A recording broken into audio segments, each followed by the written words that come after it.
এর আসল নাম কিম তাহায়ুং। ভি 30 ডিসেম্বর 1995 সাউথ কোরিয়ার ডায়েগু শহরে একটি কৃষক পরিবারে জন্মগ্রহণ করে। ভি তার 3 ভাই বোনদের মধ্যে সবার বড়। তার পরিবারের ফিনান্সিয়াল অবস্থা খারাপ হওয়ার কারণে ভি এর বাবা মা দুজনেই কৃষিকাজ করতেন। দ্যাটস ওয়াই ভি এর সঙ্গে তাদের খুব বেশি সময় কাটানোর সুযোগ হতো না, এবং ভি কিন্তু এই কারণে ছোটবেলা থেকেই তার দাদির কাছেই বড় হয়েছিল। ভি এক ইন্টারভিউতে জানিয়েছিল তার দাদি তাকে 14 বছর ধরে লালন পালন করেছে এবং তার দাদি তার অনেক কাছের একজন মানুষ ছিলেন। এনিওয়ে, কৃষক পরিবারে বেড়ে ওঠায় ভি এর ছোটবেলায় কোনো বড় স্বপ্ন তো ছিল না। সে খুব ছোট থেকেই ধরেই নিয়েছিল বড় হয়ে সে তার বাবার মতোই কৃষক হবে। বাট ভি এর এই চিন্তা ভাবনা টোটালি পাল্টে যায় যখন ভি তার বাবার ইন্সপিরেশনে স্যাক্সোফোন বাজানো শেখা শুরু করে। আর ব্যাস তখন থেকেই তার ভিতরে মিউজিকের প্রতি আগ্রহের বীজ একটু একটু করে বোনা শুরু হয়। কিন্তু এখানে একটা কথা আছে, ভি তার বাবার ইন্সপিরেশনে মিউজিকে হাতে খড়ি পেলেও তার বাবা মায়ের কড়া ইনস্ট্রাকশন ছিল মিউজিক নিয়ে ক্যারিয়ার পার্সিউ করা যাবে না।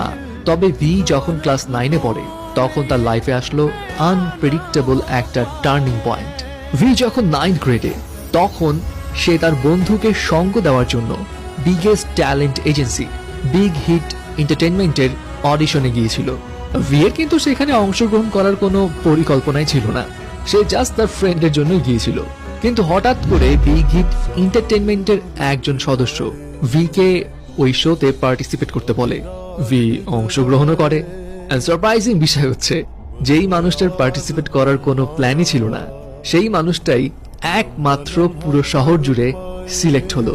ব্যাস এরপর আর কি, ভি তার বাসায় তার বাবা মাকে সামহাউ বুঝিয়ে শুনিয়ে ট্রেনিং ক্যাম্পে যাওয়ার জন্য পারমিশন নিল।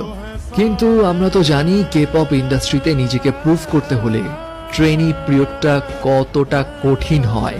অ্যান্ড অন্যান্যদের মতো ভি কেও খুব সকালে উঠে দিনে 12 থেকে 15 ঘন্টা প্র্যাকটিস করতে হতো। খাওয়া দাওয়ার স্ট্রিক্ট ডায়েট ফলো করতে হতো। ফ্যামিলির সঙ্গে যোগাযোগও ছিল লিমিটেড। এবং ট্রেনিং এর এই কঠিন পরিস্থিতি দেখে ভি এক পর্যায়ে ডিসাইড করে নিয়েছিল সে গিভ আপ করে ফেলবে। ভি এক ইন্টারভিউতে জানিয়েছিল সে তার বাবাকে এক রাতে কল করে কান্নাকাটি করেছিল এবং জানিয়েছিল সে ফিরে আসতে চায়। তার বাবা তখন ভিকে একটা কথাই বলেছিল, ফিরে আসতে চাইলে আসতে পারো, এখানে তোমার জন্য আরো অনেক সহজ কাজ আছে।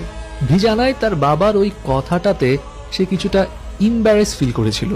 এরপর সে ডিসিশন নিল যত কষ্টই হোক সে যেই টার্গেট নিয়েছে সেটার শেষ